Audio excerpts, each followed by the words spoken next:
Salam sejahtera untuk kita semua. Perkenalkan, nama saya Nathaniel Felix Vergaro dengan NPM B1A022-102. Di sini saya akan membuat video untuk memenuhi tugas Kejahatan Mayantara. Di sini saya sudah membeli buku Kejahatan Mayantara dengan nama saya dan juga buku Kejahatan Mayantara dari Profesor Ahmad Dr. Sodiki. Ini bukunya. Di dalam buku ini saya akan membahas bab yang pertama dan bab yang keempat. Baik, saya terlebih dahulu membahas bab pertama, yaitu globalisasi teknologi dan globalisasi kejahatan. Di buku ini ada beberapa penjelasan dari Prof. Ahmad Sodiki. Yang pertama, perkembangan kejahatan di era globalisasi.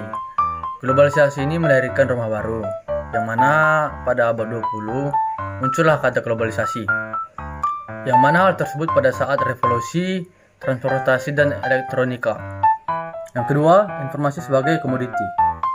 Informasi merupakan inti globalisasi, khususnya bagi negara-negara yang berambisi untuk memajukan teknologi mereka. Dalam era ini, globalisasi cenderung menerapkan metode-metode yang seperti kapitalisme. Jadi globalisasi ini cenderung pada pemusatan kapitalisme di antara beberapa negara kaya, sehingga memperlebar jarak antara apa yang disebut negara plasma dan negara-negara inti. Namun ada yang memandang era globalisasi merupakan era yang namun ada yang memandang bahwa realitas globalisasi sebagai sebuah pesimistik, di mana globalisasi ini cenderung memusatkan kepada hal-hal kapitalisme, di mana negara-negara kaya cenderung memperlebar dari aspek negara-negara plasma. Aspek negatif lainnya ini bisa meningkatkan aktivitas-aktivitas ekspor antar negara dan peningkatan konsumerisme, sehingga negara-negara dalam berdagang itu menjadi lemah. Dan juga ada aspek yang lainnya yang menyangkut dengan masalah budaya. Dengan makin meningkatnya teknologi di era globalisasi ini, diharapkan bangsa-bangsa semakin menyatu dalam menyikapi dunia baru.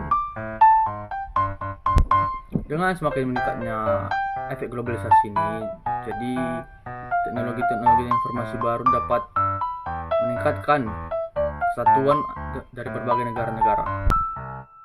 Globalisasi menjadi suatu proses yang mana membawa seluruh planet bumi menjadi world society. Dan seiring perkembangan zaman, world society dikatakan menjadi global society. Dan world society harus dipahami sebagai proses yang wajar dan tak terhindarkan. Peristiwa politik yang terjadi di Indonesia saat ini kita jadikan sebagai objek diskusi. Selanjutnya, kejahatan sebagai harga globalisasi. Dalam perkembangan globalisasi ini, kejahatan sebagai harga dari globalisasi. Jelas sekali bahwa globalisasi mengakibatkan dua makna yang melahirkan dunia tanpa batas yang menimbulkan keunggulan kompetitif. Bagi negara-negara dunia berkembang, khususnya negara Indonesia, memastikan globalisasi ini bisa dimanfaatkan dengan sedemikian rupa, sehingga menghasilkan dampak-dampak positif yang menguntungkan masyarakat. Ya, walaupun di negara-negara lain seperti negara-negara kapitalis masih memperebutkan kepentingan-kepentingan ideologi. Lalu muncullah istilah cybercrime atau cyberspace, yang merupakan satu pembenaran bahwa era global ini merupakan suatu ranjau dengan menimbulkan banyak kejahatan yang menyangkut dengan teknologi. Lanjut, kita masuk ke subbab selanjutnya, yang B, yaitu kejahatan sebagai bagian dari dampak teknologi. Global teknologi merupakan bagian dari warna dan sekaligus elemen utama globalisasi. Teknologi global merupakan nama lain dari bangunan yang tidak terpisahkan, karena merupakan produk-produk dari kemajuan teknologi. Walaupun konsep globalisasi itu dinilai positif, tapi ada beberapa masyarakat beberapa negara yang masih menilai itu hal-hal yang negatif. Contohnya, kerasnya kompetensi produsen antar dunia. Dan di balik itu ada juga sisi positifnya, seperti memperluas proses perdagangan, yaitu global market, yang membawa perluasan peluang besar untuk proses perdagangan. Kecanggihan teknologi atau perkembangan sistem transportasi dan komunikasi yang menghasilkan ketergantungan antar bangsa telah mengakibatkan menciutnya dunia ini. Kata teknologi diuraikan dari kata teknik. Dalam bahasa Yunani yaitu teknikos, yang mana teknologi dapat diuraikan sebagai perpanjangan tubuh manusia. Karena dengan bantuan teknologi ini, kemudahan proses-proses segala sesuatu dipermudah. Karena dengan bantuan teknologi lah, maka banyak urusan-urusan yang diperlancar, dipermudah. Itulah sebabnya disebut sebagai perpanjangan tangan manusia menurut pendapat Van Persson. Dan menurut William Poppy dan Leland Wilson bahwa teknologi adalah kegiatan yang dengannya manusia merencanakan dan menciptakan benda-benda material yang bernilai praktis. Contohnya mobil pesawat, telepon, serbuk-serbuk, kendaraan ruang angkasa, dan serat buatan. Dan tentang kejahatan di era globalisasi ini, tidak dipungkir bahwa banyak sisi-sisi dampak-dampak negatifnya. Teknologi dapat berupa sebagai alat bantu di tengah-tengah masyarakat. Tapi banyaknya kejahatan-kejahatan itu merupakan dampak-dampak dari negatifnya. Ditulis oleh Sardar yang mengutip pendapatnya Jean Francois di Otard bahwa ada kemungkinan negara-negara bangsa pada suatu hari akan berjuang untuk dapat menguasai informasi persis seperti yang mereka berjuang untuk mendapat wilayah. Jadi di era globalisasi ini, perjuangan manusia dalam menguasai, memperebutkan, mengeksploitasi informasi itu masih diperjuangkan dari abad ke abad. Juga disebutkan oleh pakar hukum Indonesia itu Andi Hamzah bahwa teknologi itu sangat berpengaruh terhadap sikap, tindak, dan sikap mental setiap anggota masyarakat. Jadi kemajuan di dalam aspek teknologi akan merubah juga dalam sikap dan perilaku terhadap di dalam masyarakat, baik itu sikap tindakan maupun sikap mental. Kita masuk ke subbab yang ketiga, yaitu globalisasi kejahatan, tantangannya bagi Indonesia. Salah satu produk informasi, salah satu produk ilmu pengetahuan dan teknologi adalah teknologi informasi itu sendiri, yang biasa dikenal sebagai teknologi telekomunikasi.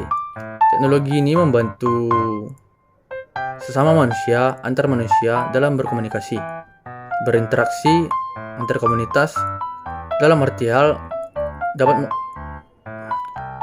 lain, tanpa meninggalkan tempat, kita masih dapat mengobrol satu sama lain, berkomunikasi dengan lebih mudah. Contohnya, seseorang yang ingin membeli barang tidak perlu harus ke tempat toko tersebut, yang mana kita dapat mengecek barang-barang tersebut melalui aplikasi seperti Shopee, Lazada, Tokopedia, dan membeli barang tersebut pun tidak perlu harus meninggalkan tempat kita, yang mana kita harus pergi jauh. Itu tidak perlu dilakukan karena teknologi informasi yang berkembang. Begitu pula metode pembayarannya, yang melalui m-banking. Dengan mudahnya kita membayar, dan barang yang kita beli tersebut dengan mudahnya juga datang ke tempat kita tanpa harus meninggalkan tempat kita sendiri. Dengan demikian, kejahatan yang sering ditimbulkan di era globalisasi ini, kejahatan yang dilakukan melalui aplikasi internet. Dan dalam istilah asing, inilah kejahatan yang disebut sebagai cybercrime. Nah, Barda Nawawi Arif menggunakan istilah tindak pidana mayantara untuk menunjuk jenis kejahatan ini. Di Indonesia, kejahatan yang dilakukan melalui aplikasi internet sudah meningkat 4 kali lipat.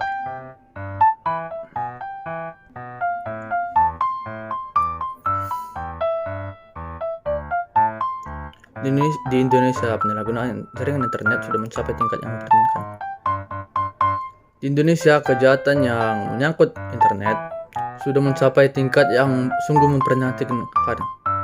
Di Indonesia, penyalahgunaan aplikasi internet atau sosial media atau apapun itu yang menyangkut dengan teknologi sudah pada tahap yang tingkat lebih tinggi, yang kejahatannya sudah banyak. Yang mana dalam buku ini Indonesia dijuluki dunia sebagai negara kriminal internet.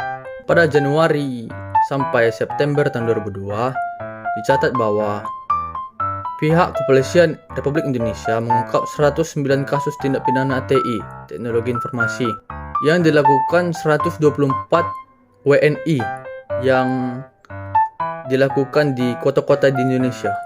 Dalam data ini, 96% kasus tersebut merupakan kasus operandi yang adalah penipuan credit card atau yang biasa disebut credit card fraud. Nah, disinilah tantangan bagi negara Indonesia dalam mengatasi tindak pidana cyber yang disebut cybercrime. Berkaitan dengan hal tersebut, menurut Romli Atmasasmita, semakin berkembangnya dunia komunikasi melalui jasa internet dan semakin bergantungnya transaksi bisnis menggunakan jasa perbankan lewat internet, maka pengaturan cybercrime di Indonesia sudah sangat mendesak dibutuhkan. Timbullah masalah yuridis untuk mengatur tentang kejahatan ini. Yang pertama, siapakah yang dapat mengatur atau yang berwenang dalam mengatur regulasi atau membuat regulasi tentang kejahatan cyber? Mengingat kejahatan ini sudah melintasi batas teritorial atau borderless. Mengingat kejahatan ini sudah melampaui batas teritorial yang disebut sebagai borderless territory. Mengingat kejahatan ini sudah melimpati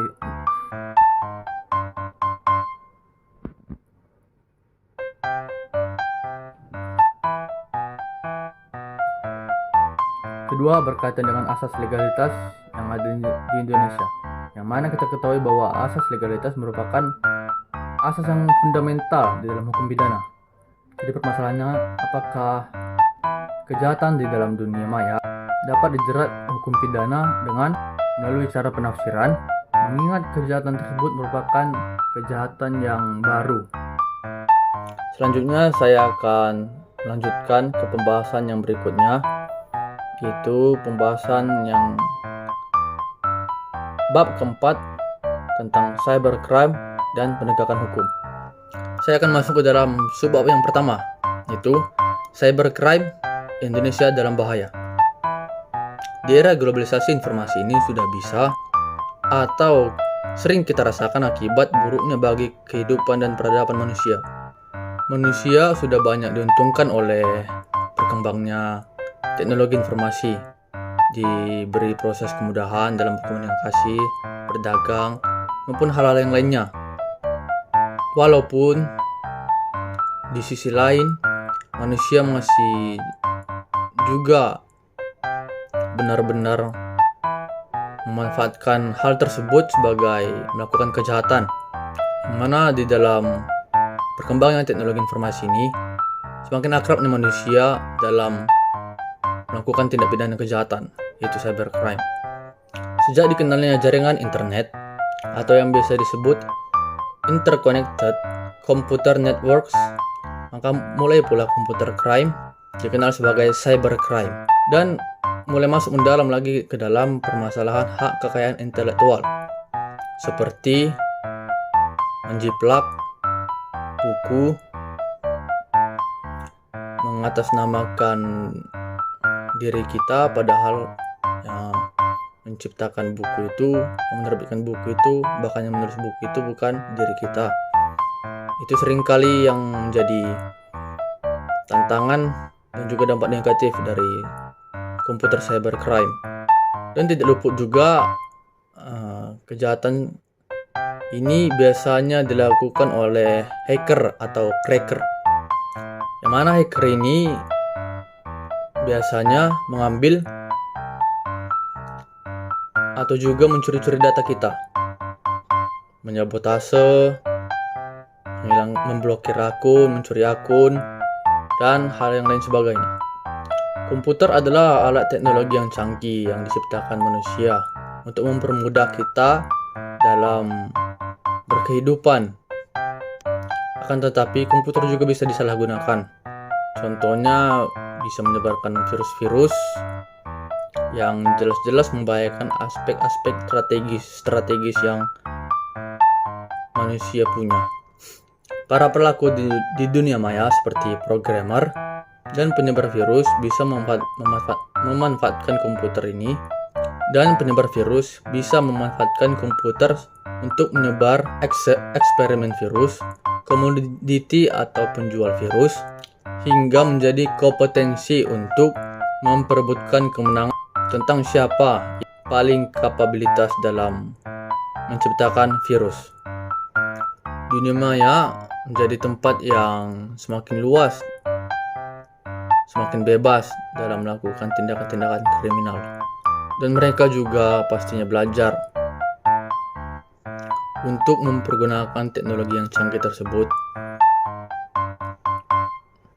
berguna sebagai untuk menjalankan aksi kriminalitasnya. Contohnya para fraudster atau yang dikenal sebagai phisher menggunakan jaringan komputer sebagai pesan-pesan tipuan untuk menipu korban-korban, seolah-olah sebagai tempat penyimpanan uang yang asli. Jadi kalau di zaman sekarang ini, contohnya ada pesan yang masuk ke WA, seolah-olah pesan itu merupakan dari bank BCA, Bank Mandiri atau bank sebagainya yang mengatasnamakan bank tersebut untuk menawarkan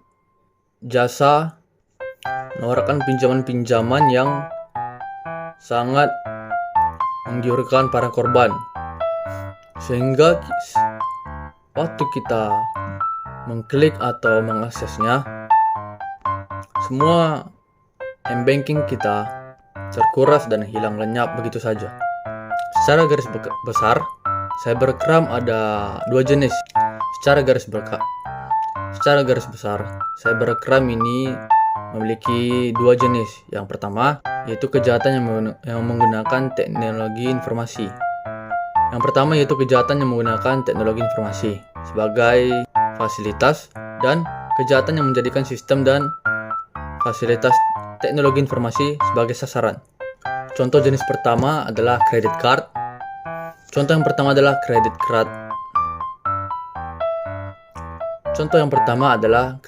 card fraud, banking fraud, pornografi, dan peredaran obat-obat terlarang, yaitu narkoba dan sejenisnya di internet, dan peredaran obat-obat terlarang, narkotika, zat adiktif, psikotropika, dan zat-zat lainnya. Dan ada hal-hal yang sering kita gunakan dari hari ke hari seperti Google, Microsoft, dan berbagai website lainnya yang sering kita gunakan. Semuanya itu hampir pernah dihack oleh para hacker. Dunia hacker dan administrator website bagaikan pencuri dan saudagar.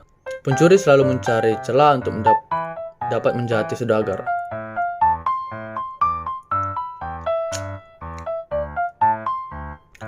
Pencuri selalu mencari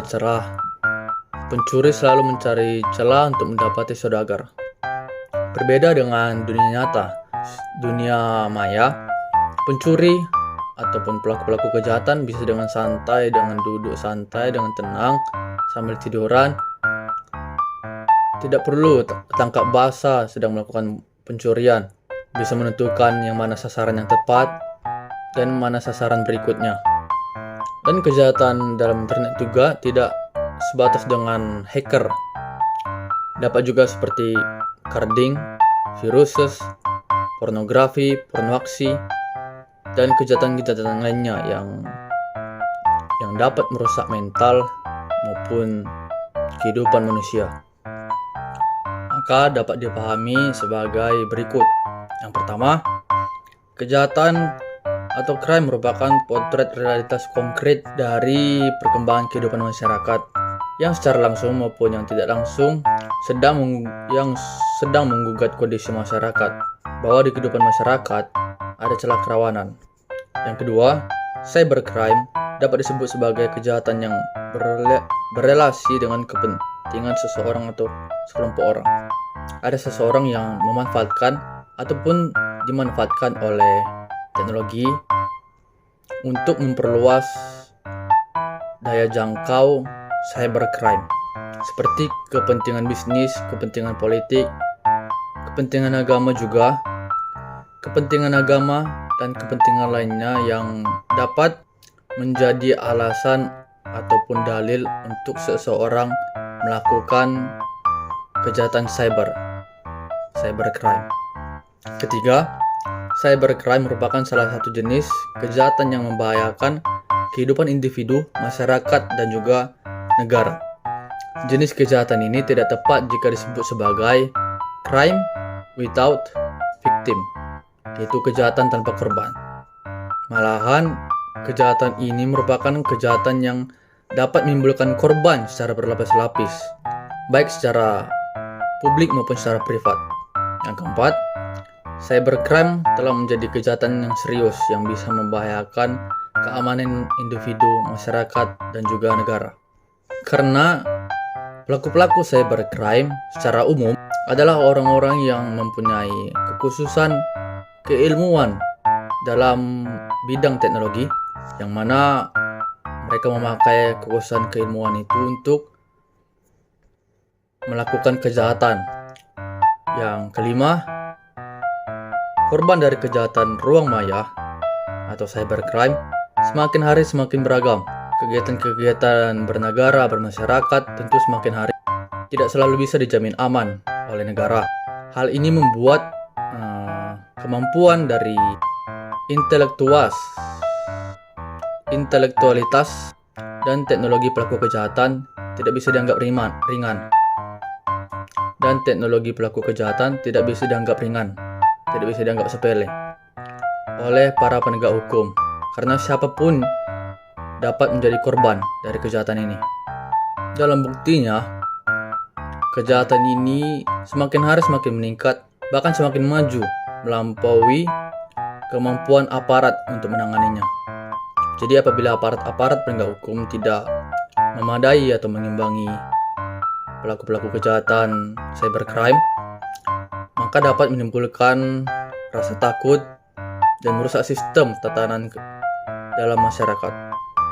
Lanjut pada subbab berikutnya, yaitu penegakan hukum terhadap cybercrime. Norma hukum menentukan citra hukum. Norma hukum menentukan citra negara hukum, yang mana dalam Undang-Undang Dasar Negara Republik Indonesia tahun 1945 bahwa negara Indonesia merupakan negara hukum. Artinya, untuk mengimplementasikan penegakan hukum di Indonesia sangatlah dipengaruhi oleh faktor-faktor. Yang pertama, undang-undang. Yang kedua, mentalitas aparat penegak hukum. Yang ketiga, perilaku masyarakat. Yang keempat, sarana. Yang kelima, kultur atau budaya. Karena di dalam kelima faktor tersebut dapat mempengaruhi satu dengan yang lainnya. Eksistensi norma hukum di dalam konteksnya, misalnya sebagai law in the books, sangatlah menentukan prospeknya di tengah masyarakat sebagai law in action, yang mana kinerja aparat penegak hukum akan menjadi penentu bagaimana prospek penegakan hukum. Penegakan hukum selalu melibatkan manusia di dalamnya, dan dengan demikian dapat melibatkan tingkah laku manusia juga. Hukum tidak bisa tegak dengan sendirinya, artinya ia tidak akan mampu mewujudkan janji-janji serta kehendak-kehendak yang tercantum dalam peraturan-peraturan tersebut. Contohnya, untuk memberikan hak kepada seseorang, untuk memberi perlindungan kepada seseorang, untuk memberikan pidana kepada seseorang, harus memenuhi persyaratan tertentu dan sebagainya menurut hukum. Jadi tidak bisa tegak sendirinya hukum itu tanpa adanya aparat polisi, jaksa, hakim, pengacara untuk menangani, menimbangi kejahatan-kejahatan cyber. Itu kejahatan Mayantara ini. Demikian juga berlaku dalam masyarakat, bahwa apapun yang dilakukan oleh masyarakat akan berperan dalam potret penegakan hukum, akan berpengaruh besar terhadap potret penegakan hukum, akan berpengaruh besar terhadap potret penegakan hukum. Ini sama artinya dengan menantang penegak hukum untuk melaksanakan, menyeimbangkan law in books dan law in action. Dalam mengimplementasikan ini, banyak juga dari masyarakat yang mencoba mempengaruhi bekerjanya hukum sebagai sistem. Jadi bukan tidak mungkin anggota masyarakat juga dapat mencoba menghambat dan menggagalkan bekerjanya hukum dengan baik. Jadi hal ini juga sebagai tantangan bagi para penegak hukum, bagi aparat penegak hukum khususnya dalam rangka law enforcement. Penegak hukum bukan dituntut untuk profesional saja, tapi harus pintar dan harus bijak dalam menghadapi seseorang, bahkan sekelompok anggota masyarakat yang diduga melakukan kejahatan. Di dalam norma hukum terumus ide-ide besar yang bukan hanya untuk melindungi masyarakat saja dan mengayomi hak-hak manusia, tetapi juga menjadi kekuatan strategis untuk memperbarui masyarakat. Muhammad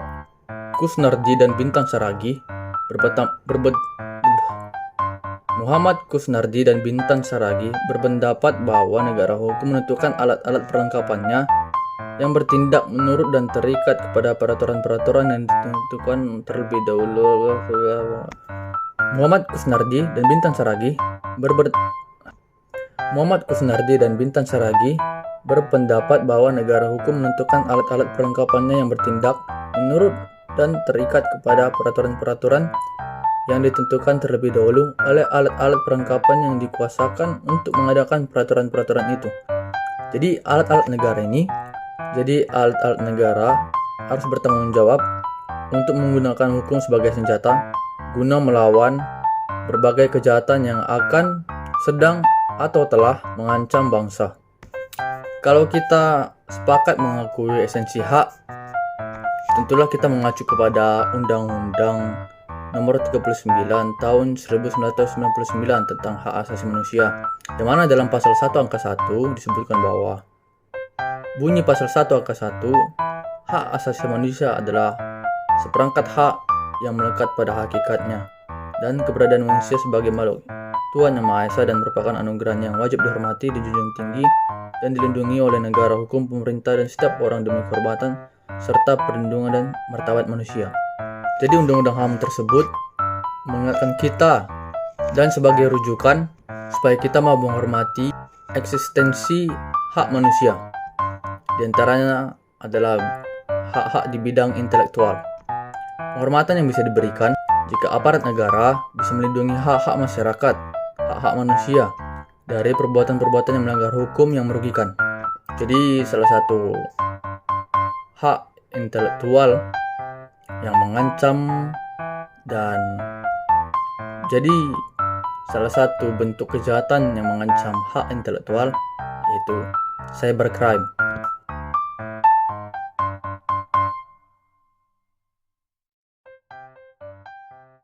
Sekianlah video tugas kejahatan Mayantara dari saya. Sekian dan terima kasih.